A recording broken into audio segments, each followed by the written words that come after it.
Road ஓரமா மயங்கி விழுந்த ஒரு பெண் சிஇஓவை ஒரு டெலிவரி பாய் சிபிஆர் கொடுத்து காப்பாத்தினா. அந்த உதவிக்கு கைமாறு செய்ய அவனோட ஒரு நைட்டை ஸ்பெண்ட் பண்ண அந்த லேடி அடுத்த நாள் காலையிலேயே அவன ஒரு பழைய பொருட்கள் விற்கிற கடைக்கு கூட்டிட்டு போனா. அவளோட தாத்தாவோட 80வது பிறந்த நாளுக்கு கிஃப்ட் செலக்ட் பண்றதுக்காக தான் அங்க போனாங்க. ஆனா அங்க நடந்ததை யாருமே எதிர்பார்க்கல. அந்த கடைக்காரங்க எல்லாம் வெறும் குப்பை அப்படின்னு நினைச்சிட்டு இருந்த ஒரு பொருளை இந்த சாதாரண பையன் செலக்ட் பண்ணி எல்லாரையும் ஆச்சரியப்பட வச்சிட்டான்.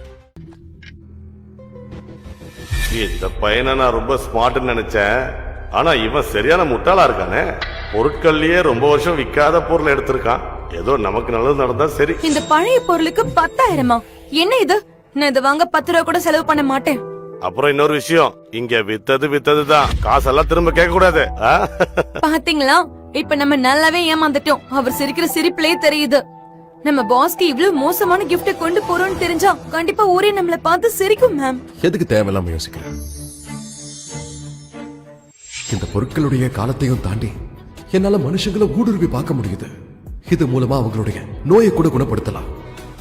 போதும் போதும், கிஃப்டோட மதிப்பு விலையில இல்ல, அவங்களோட மனசுலதான். சும்மா இப்ப டிஃபன் பண்ணாதீங்க. ஃபேமிலில உங்க சிச்சுவேஷன் தெரியும்ல.